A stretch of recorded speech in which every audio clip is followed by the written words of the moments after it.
for the second half, Cannabiz Conversations Podcast. If you listen to the first half, that is some fire. That is some fun. And most of all, that's some honest shit, people. If you weren't listening, go do yourself a favor. Go back, check out part 1. It's incredible. Before we get started with part 2, we want to thank Damian Solomon, King Solomon Nutrients.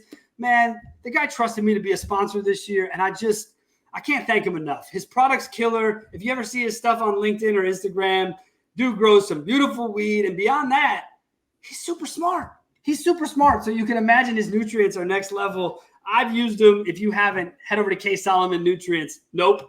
Damn it. My team's going to edit that one again. Damn it. KSolomon.com. Damian, my bad, bro. You know I'm terrible with that. We appreciate it. Thank you so much, my man, for being a sponsor this season. Brett, you and I, we wrapped it up on a little bit of the origin story, but you said there was one more or two more you wanted to touch on. Lay those stories on me, because otherwise I'm getting way too excited for these other 2 topics that we're going to talk about. All right. So we ended it, left the military, and had to get a job. So let me run you through all of that. I bought a karate school, and that was cool, but it felt dirty because kind of like the Chads and the suits thing in cannabis, there's McDojos and traditional dojos, and I wanted to have nice things and not just beat up sweaty dudes in a basement for like $50 a month. So I had to go the McDojo route. It felt gross, sold it off, got a job selling cars. Then I got a job at Harley-Davidson selling Harleys, ended up working on the team that built the first internet sales and business development department in all of Harley history. And my fun one there that kind of got me like really going with that is, here's a fun one. Harley-Davidson doesn't sell new motorcycles outside the United States. You can only buy them in the US. They have to be a used bike, like at least 1 mile having been registered with somebody else to sell it outside the US. So I started flipping our rental fleet to branded dealerships all over the country because we were in Orlando and we had the largest rental fleet in the country. So I made a boatload of money and loved it until I got fired for failing a P test because one of my guys knocked a motorcycle off of a trailer in the middle of a day while I was at like lunch, and then we had mandatory PP test. Brett got hominis dominus out of that place, and I called the founder of one of the first cannabis companies in Florida, what is now Fluent, and said, hey, can I sell weed for you? Harley makes more money selling t-shirts and leather jackets than they do motorcycles, so I know a good bit about retail. It was me and the dude from Disney, did the corporate cannabis thing for a little bit, left there, met my wife. She made me go back to school because she said I was too smart to be a normal sales guy and I should go become a marketer. No offense to my sales friends. I still consider myself one of you, even though I evolve. My wife made me go back to school, did the bachelor's in media communications, master's in public relations. Now I'm doing a PhD in strategic, technically a PhD BA, so a PhD and a DBA at the same time in strategic marketing. And somewhere in there, I did marketing for an extraction company, did my own consulting stuff for a long time. That was awesome till the MSOs and then some of the bigger clients stopped paying their bills that we were working with, and it sucked terribly. Got a job at Green Check Verified, loved it. One of the things that really got me going was I leveled up my thinking from I want to help as many patients as I can, because that's how I thought when I worked for a plant touching business, right? If I can help the businesses, they can help patients. So that's been my career kind of goal since joining the extraction company to Green Check to now Green Leaf, has been how can I provide the best possible services to my fellow operators, because I used to be one of them, right? How can I help them? Because let's be honest, and this will kind of be the end of the origin story and probably give you some shit to talk about. I'm really weird in that on paper, I look like some corporate guy that would know nothing, right? I should be on a golf course in boat shoes doing that thing. And I'm fine with that. Like, I'm cool with it. I suck at golf, but I'm down to try it. No hate for them. But on paper, I look like them. But then you look at me and I operate like and act like and talk like and participate in the world more like the legacy world. So I often find myself sitting right in the middle going, guys, I can play translator. Let me help you get the services you want, hence banking, payroll, recruiting, those sort of things. Putting all of that last little spin on it, kind of going back to like the doing the homegrown the Hero Grown Foundation stuff on the board there, helping veterans transition and helping other people transition in. Kind of the thread through that is one of the big things I really appreciate is transplants to the industry, right? I transplanted from a real life career. It was Harley, right? So I got to wear jeans to work, but it was still corporate world. Yeah. I like watching people successfully transplanting because I've met a lot of awesome people in the last, 8 or 9 years since I've been in it. They kind of did like that baby meme, and we're like, this is gonna be great. We can smoke weed, woo! And they're out before the second paycheck clears. Yeah. And so being in a position now to do that has been really fulfilling, right? So there you go. There's the nutshell. There's the whole picture. All right, there's some intersections here. So when was the Harley gig? What year? Oh, gee whiz. 2014 to 2017, 2013 to 2017.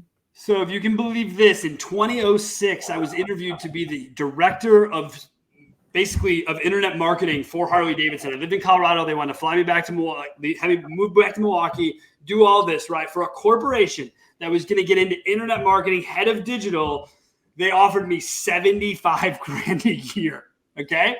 In 2006, right? So 2006, it didn't get better, just so you know.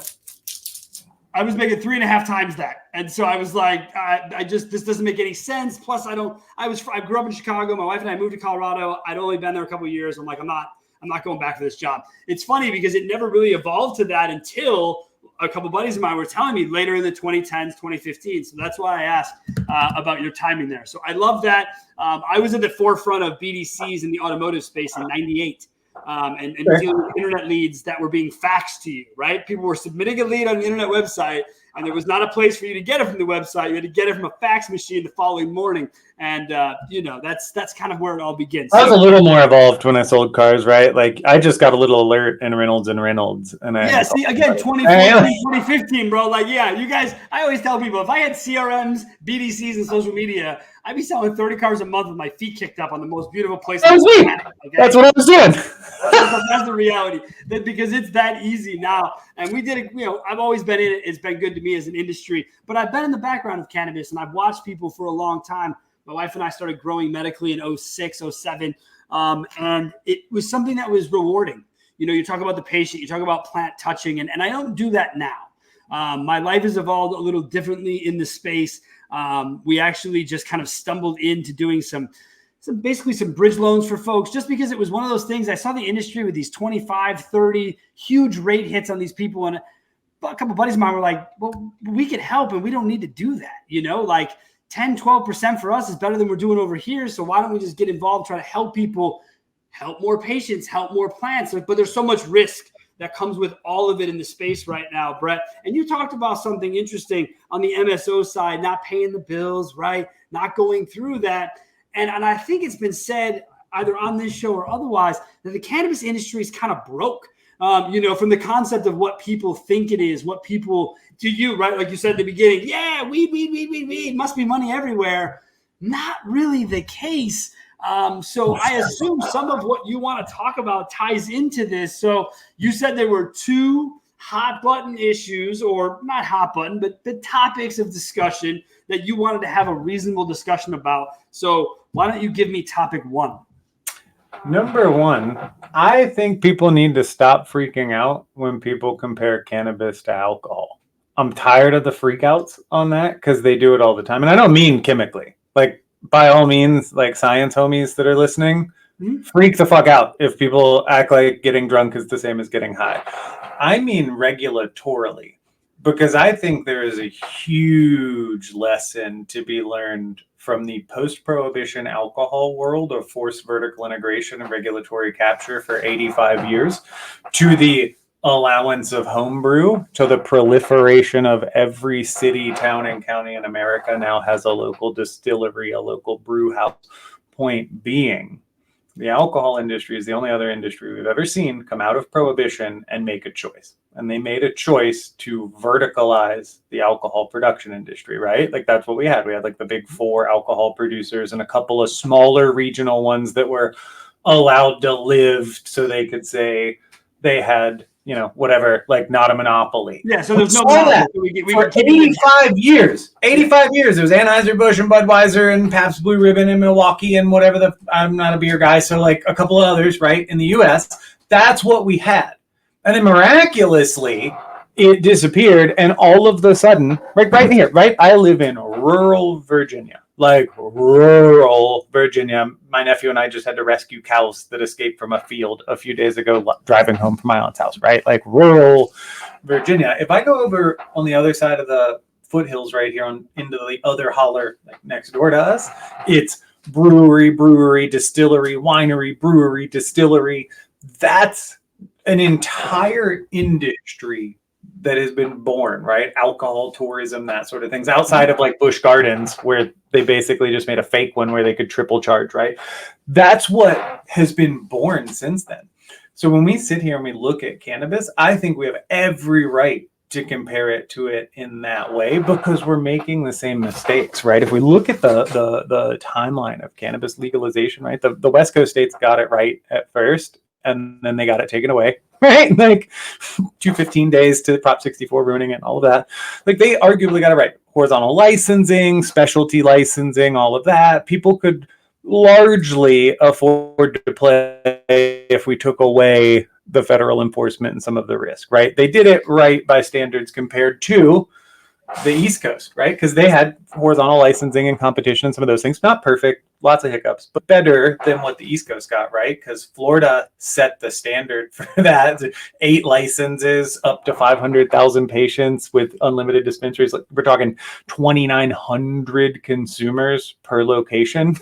That's obnoxious, right? They totally siloed that market to control it, and they've held that, and that became the benchmark of East Coast cannabis, right? So like all of these like West Coast ex-legacy guys had one way of life, and then all of the suits came in on the East Coast, and then so far they've managed to allow that to continue to proliferate up to the point of we're discussing Schedule 3 as if it might not be scary. Not that it might have, because it might be great, right? We don't know how it'll shake out. But the fact that people are shouting down the wanting to talk about it, the wanting to ask how that works, the fact that people shout down the double talk of voting for a constitutional amendment that prevents home grow, that only allows limited licensure, that creates forced vertical integration. Because look at Florida. They're having to go through a reballot initiative to make any changes right now because they were stuck with crap. So point being, I think there's a lesson there, and I think reactionary people within cannabis freak out before you can actually have that conversation, because it's not about comparing it as a vice industry. It's about comparing it as the only other industry that's ever truly come out of prohibition, and we have an 85-year history of watching them fuck that up, and then a 12-year history since then where, to reiterate, there is a brewery or a microbrewery or a brew house in every town in America. If 15 people live there, there's a brewery now, right? Like, yeah, I mean, look, Brett, coming from Wisconsin, man, my wife always jokes. She's like, look, it's never going to be legal here because the beer people are never going to let that happen. You know what I mean? They already see what's happened in other states to their sales numbers. They've already seen this from a Spence number, and this idea, this sort of corporate collusion of alcohol because of the stuff you talk about, because of the idea, and because of the money built up there, right? I mean, alcohol, what happens on Capitol Hill with alcohol and the amount of money spent in places. I mean, shit, right here at University of Wisconsin, even college sports in general were anti-alcohol sales. And now this will be one of the first years they have alcohol sales at their football games, right? 90,000 people are going to be able to drink all day. Maybe there was a reason you weren't doing it. Maybe there's a reason, now you will do it. But the evolution and the opportunities that exist there, I think people only naturally can go to it.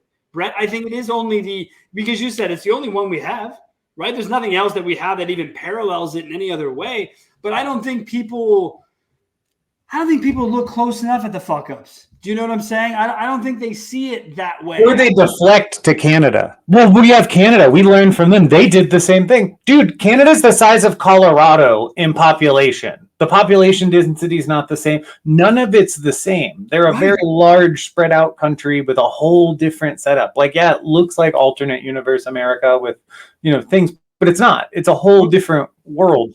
So like we can only go off our own, I don't know, whatever. So point being, we don't learn from our history, and people freak out because you make a comparison that might damage cannabis, which brings me to my second one, which you're going to go with too, I know. And it goes back to what we said earlier about the addiction thing, right? Cannabis isn't harmless, and we should be allowed to say that. And I'm tired of people acting like we can't because it's not.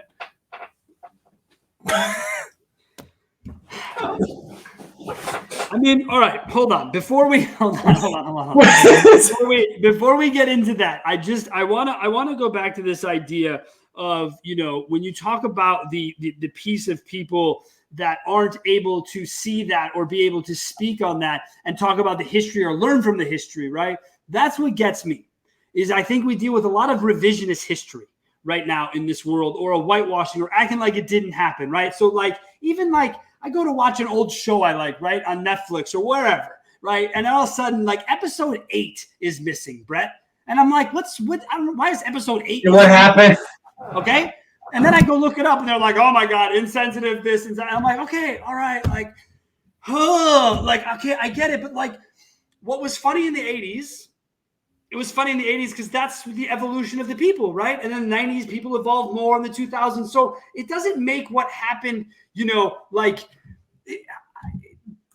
people don't learn from the past because they don't want to accept that the past happened the way that it happened. And that's my problem with this whole discussion with alcohol and cannabis, is the idea that alcohol didn't have a ton of mistakes, didn't have a ton of issues, and was allowed to continue because it lined people's pockets in a way that was new to them, or that gave opportunity to the 4 or 5 conglomerates that could get that industry started. I think you're already seeing some of that. Vertical integration is like, oh God, I hate it. I hate it as a word. I hate it as a terminology, because rarely, Brett, do I come across an organization that can do everything that it requires to do to be vertically integrated fucking perfect. Do you know what I'm saying? And there's no work against it. There's no competition when you take it and try to put it all in the same chute, because then everyone's. A lot of people do that, right? I figured it out. I finally cracked the code a couple of months ago. I had like an epiphany of it. They're treating it like software. Software scales vertically. Adding a new feature, adding a new thing, right? Like software traditionally scales vertically in this manner. And it's expandable and modular. Things that hard goods are not. The issue I see is, if you look at the executive packages that are public, if you look at the financial statements of a lot of large cannabis companies, they act like tech companies because that was the last boom economy that we had outside of crypto, which was a little wilder, and cannabis happened before, and it was, take that one out of it. But the last boom economy. So let's start back at the beginning of cannabis was formed on the back of rebels and misfits and fuck you punk rock and crazy hippies and all of that, right? And like angry LGBTQ activists and all kinds of things, right? Like there was a huge like litany of people that all kind of came together and separately but together said, fuck you, we should have weed, right? Right. It came from that. It came from this like edgy side, but it's grown up very differently than that, and things are different. I'm done. I gotta back myself off this high horse for a minute.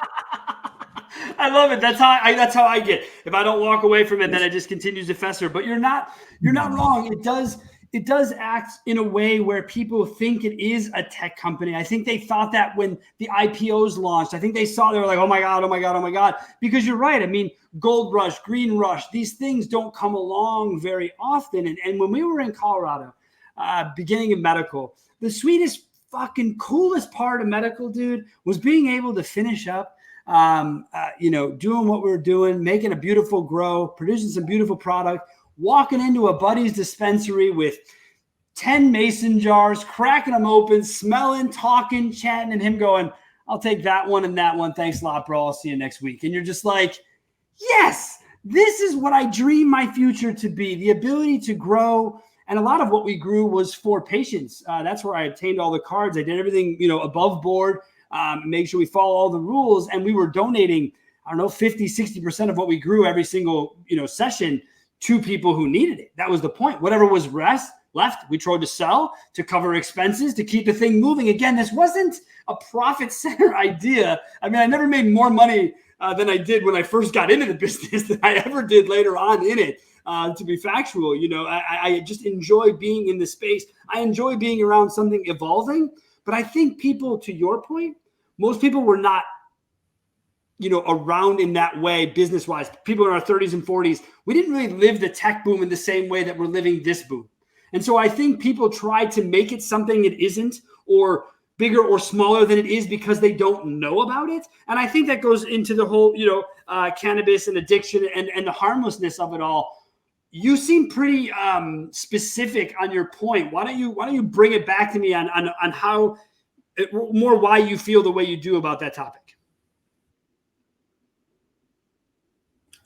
Oh, I just think it's one of those things that, well, I'll expand on a little bit. I have two theories on cannabis that are pretty out there. One of them is that we would be a whole lot further if we had stopped talking at people and started talking with people a long time ago.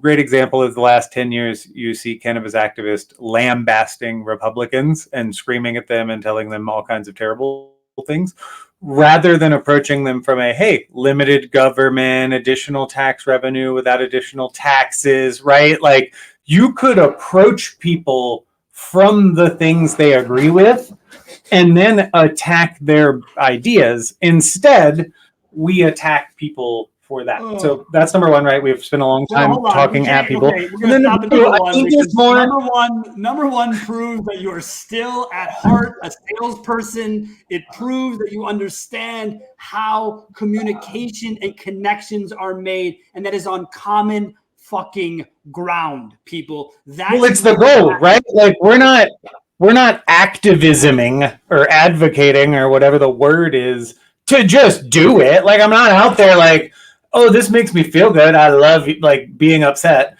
right? Nobody's doing that. We have a goal. I think we forget our goal. So that's kind of number one, is that we've forgotten to talk.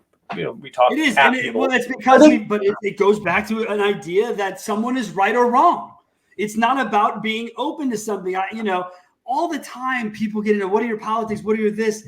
They're none of your business, because I don't get into that. That isn't how I live.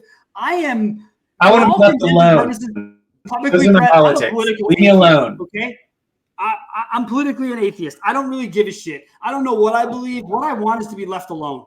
What I want is for people to be treated fairly. And I don't like getting into the concept, an idea that somehow you, because you are red or because you are blue or because you are independent, automatically means a decision has been rendered and or made about this. It is annoying. And living in the state that I live in, the state of Wisconsin, 50-50, it doesn't matter, right? Side of the road, my own neighborhood, it all shows itself this time of year, and I hate it. I absolutely hate it. Whoever invented the political yard sign is a dick, because all it does is create this weirdness amongst people who otherwise you wouldn't know. You wouldn't fucking know who anyone was if we could just be people talking about what's important. And I have it all the time with people, Brett, here all the time in Wisconsin. Oh, you just want cannabis legal so you can get high at home.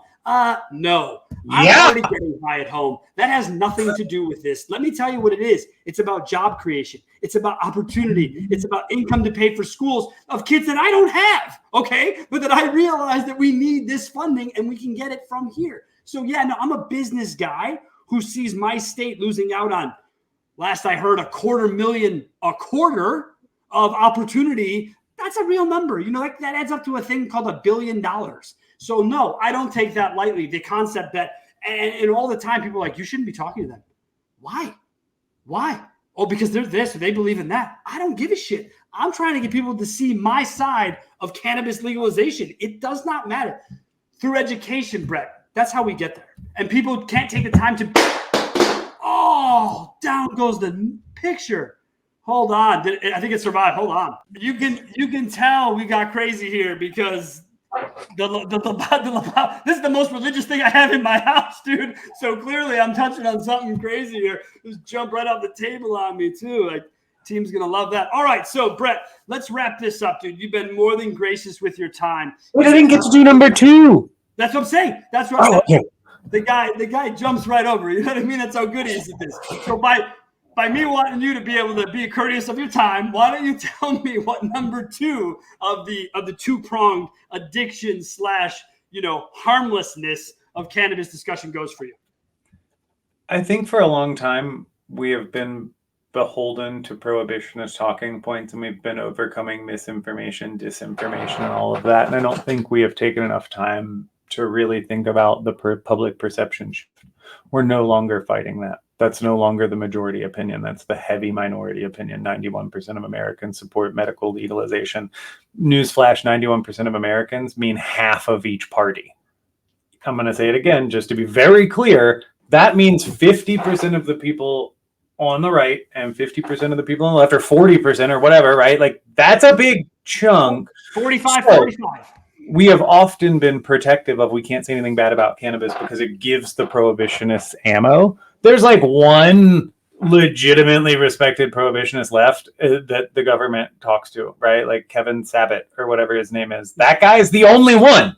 There aren't any more, right? Like, people on Fox News make weed jokes now. Like, that piece of the world is over. We don't need to be protective of it anymore. Now we need to be real about it. And that's why I say we can't keep saying cannabis is harmless anymore. We can't. We have to be real with it. Otherwise, we are walking down the same path, to bring my whole thought full circle, of repeating history. Tobacco walked into it and saved their ass, won lawsuits, and walked out of it scot-free. We won't have that. Alcohol did it too. Sugar did it. Energy drinks did it. Tons of industries ignored their bad and didn't understand the marketing theories that go behind transparency and overcoming objectives pro-fucking actively, which is what they should have been doing. Instead, they retroactively reacted once they were caught and got in trouble. So newsflash to all of the weed people listening: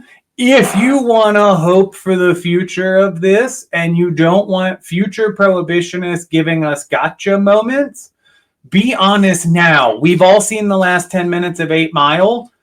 B-Rabbit only wins because he trashes himself first. If we keep our side of the street clean, we're honest about the bad, we're honest about the good, because the truth is it's a lot safer than alcohol and pills and a lot of other things, right? The truth is perfectly acceptable. We don't have to hide those little pieces of bad anymore. No. Stop it. Stop it right now. Done. Stop hiding it. There's no reason to hide any of this. This is what we're at. This is that's what I'm talking about, right? It's the positive mental attitude. It's the concept around the idea that admitting fault, okay? My 72-year-old QAnon mother-in-law smokes hella weed and like talks to all of her old lady friends about hella weed stuff and like wants to have homegrow kits and they want to have little old lady homegrow sessions. That's where we're at. We're allowed to be honest about the plant now. We don't have to hide it anymore. Stop scaring other people about it. Just be honest about it. That's what we have to do. Be honest about it. Be honest about what it is, what you're looking to be. You don't have to be in the shadows about it. You know what I'm saying? Like, again, I always think about my own parents, right? Mom finds my pipe when I'm 14. She breaks it. I mean, it was a Tommy Chong collectibles, broke my heart. And it was super cool. And she shattered it right in front of me, proved the point that I needed to go buy a new one, and did that. And so she now loves her edibles, loves her this, loves her that. And it's for me now, it's great because I've been an advocate for cannabis since I could be. Before I even thought of it being legal, I always thought it was a better option. But it comes with addiction, okay? It creates tar, okay? I know. It's crazy to think about, but like it isn't uber healthy long-term in smoking consumption or doing that. Like there are risks, there are concerns. It's something that we have to, as you said, get out ahead of, Brett, and be honest about it now before the gotcha moment. Because the gotcha moment probably nowadays is like gotcha good. You know what I mean? Like it's not like it's gotcha. Welcome Afria, Philip Morris. Welcome, RJ Reynolds. Welcome Constellation or whatever. Like That's what the next gotcha is. The next gotcha isn't, ha ha ha, limited licensing for you. The next gotcha is, here you go, big evil vice industry. Have you ever seen that movie, Thank You for Smoking? Those three people, they're waiting. They're going to just give it to them. Yeah. Right? Like, yep, that's totally true. Man, Brett, this has been awesome. Thank you so much for spending your time with us today. Your passion, your energy for this industry is just something that is super infectious. And there will come a day, hopefully, where you and I are in the same room. And I really look forward to that opportunity to share a time with you and really talk about it. The last question we asked, Brett, everybody right now, you already kind of went over it, but like today, what is Brett's favorite way to consume? Ooh. Favorite way? Volcano. I don't do it often. It's not an all the time thing. This is probably most frequent. Okay. And then my little makeshift nectar collector that lives on my desk beside I have a mini fridge full of like dabby things right here on my desk. So. Nice. Love it. Well, it's been a fun answer. It's been a fun show. Thank you again, Damian Solomon, King Solomon Nutrients. You have been awesome. We really appreciate it. If you don't know about Damian, check him out. We're talking 2 decades of experience. If you don't follow the guy, you should. You'll learn from him almost every time he posts. And if you ever catch one of those just absolute cannonballers he puts together, it's just like, it looks so cool with the crown on there. Anyways, if you're not down with the king, get down with the king. Head to ksolomon.com. Brett, thanks again, man. Really appreciate it. Everyone, thanks for joining. Remember, remove the stigma, uplift the plant. That's our goal. We hope it is yours. Have a great rest of your week.